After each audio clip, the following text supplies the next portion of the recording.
Train driver stops train two by आलू पराठा। बधुरा नाम के गांव में पप्पू नाम का एक ड्राइवर हुआ करता था।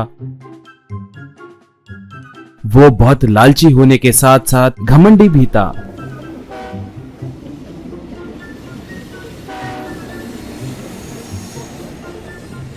उसे इतना घमंड था कि वो उसके पसंदीदा खाने के लिए ट्रेन को बीच में रोक देता था।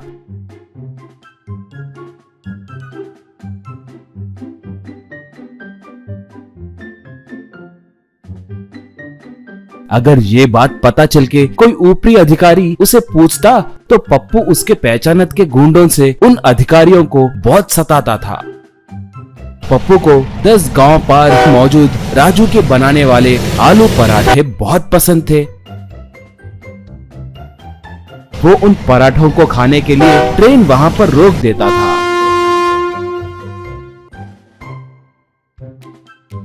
पराठे खाने के बाद वो राजू को ठीक से पैसे भी नहीं देता था। इससे परेशान होकर एक बार राजू, क्या भाई आए दिन यहाँ पर ट्रेन रोकते हो, पेट भर के पराठा खाते हो मगर मुझे पैसे ठीक से नहीं देते, कहा। पप्पू तब, रे राजू तुम्हें दिमाग नहीं है? इतनी बड़ी ट्रेन मैं यहाँ रोक रहा हूँ ना, तब तुम्हें क्या करना चाहिए? फटाफट ट्रेन चढ़कर यात्रियों को तुम्हारे आलू पराठों का स्वाद चखाना चाहिए। बाद में अगले स्टेशन में उतर जाना चाहिए। उसके बाद मुनाफे में से मुझे भी हिस्सा देना चाहिए। इसे कहते हैं समझदारी, कहा। राजू तब, तुम क्या बात कर रहे हो भाई? ऐसे किए तो चेकिंग वाले नहीं पकड़ेंगे क्या, कहा। पप्पू तब, मुझे कौन रोकेगा रे? मेरा नाम सुनते ही सब थर थर कांपते हैं। अगर कोई गड़बड़ किया तो हमारे लड़के हैं ना, वो उन्हें नहीं छोड़ेंगे, कहा।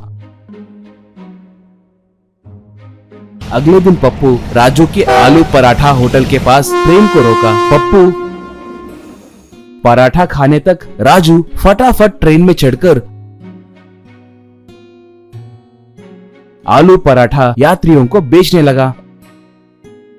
ऐसे पप्पू का ट्रेन रोकना, राजू पराठे बेचना, ये सब अच्छे से चलने लगा। बिक्री अच्छे से होने के कारण राजू भी ज्यादा पैसे कमाने लगा। उन पैसों में से पप्पू को भी हिस्सा देने लगा। एक बार ये सब तीसी गौर करके ऊपरी अधिकारियों को ये बात बताया। तब एक अधिकारी, घबराने की जरूरत नहीं है, उसका टाइम आ गया है। लगता है अब ये नौकरी गवा कर ही मानेगा। कितनी बार बोले तो भी नहीं सुन रहा है, अब इसकी मर्जी, कहा।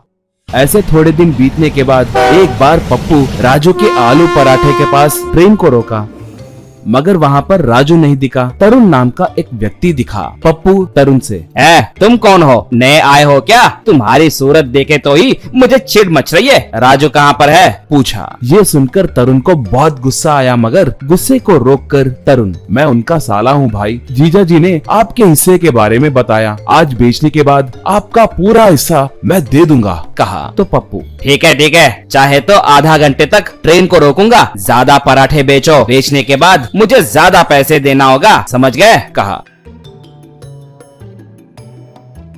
अब तरुण ट्रेन में चढ़ गया। लोगों से, आलू पराठा 100 रुपए में, आलू पराठा 100 रुपए में, एक पराठा 100 रुपए में कहकर पुकारने लगा। ये देखकर एक औरत तरुण से, क्या भाई हमें पागल समझ रहे हो क्या? बच्चे पूछ रहे हैं कि अगर तुमसे खरीदने देखे तो दाम 100 रुपए बोल रहे हो, ये क्या अन्याय है? बोली। तरुण तब, देखो माँ, गलती मेरी नहीं है। वो देखिए, वो जो बाहर एक आदमी है ना, वो इस ट्रेन का ड्राइवर पप्पू है। उसके कहने से ही बेच रहा हूँ। इसमें मुझे सिर्फ 20 रुपए ही मिलते हैं, बाकी के 80 रुपए मुझे उसे ही देना होगा। वो पैसे देने तक ट्रेन नहीं निकलेगी। चाहे तो आप खुद देख लीजिए मैं उसे पैसे दे रहा हूँ कि नहीं, कहा। तब वो औरत, ये क्या भाई, वो ऐसे ट्रेन को रोकी तो कोई उससे नहीं पूछता क्या? बोली। तरुण तब, वो बड़ा चोर है माँ, कुछ बीच में आ गया कहकर, किसी की जान बचाने के लिए ट्रेन रोका है कहकर झूठ बोलते रहता है। वो कुछ भी करे तो भी इस गांव में उसे कोई नहीं पूछता। कोई इस पे कंप्लेंट दिए तो ही ना कोई एक्शन लेंगे, मगर इस पे कंप्लेंट देने वाले नहीं है। अब कोई भी क्या करेगा, कहा। बाद में सब 100 रुपए देकर तरुण के पास आलू पराठे खरीदे।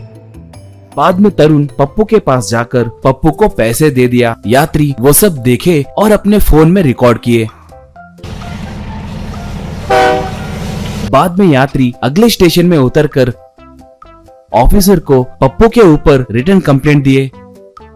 इससे अधिकारी पप्पू को अरेस्ट करके तभी के तभी उसे नौकरी से निकाल दिए। ये देखकर पप्पू रोने लगा। तब तरुण वहाँ पर आकर पप्पू से। गलत काम की भी हद होती है पप्पू, तुम्हारे जैसों को कैसे सबक सिखाना है मेरे जैसे ऑफिसर को अच्छे से पता है। जाओ जाकर आलू के पराठे बेचो। कहा तो पप्पू रोते हुए वहीं बैठ गया।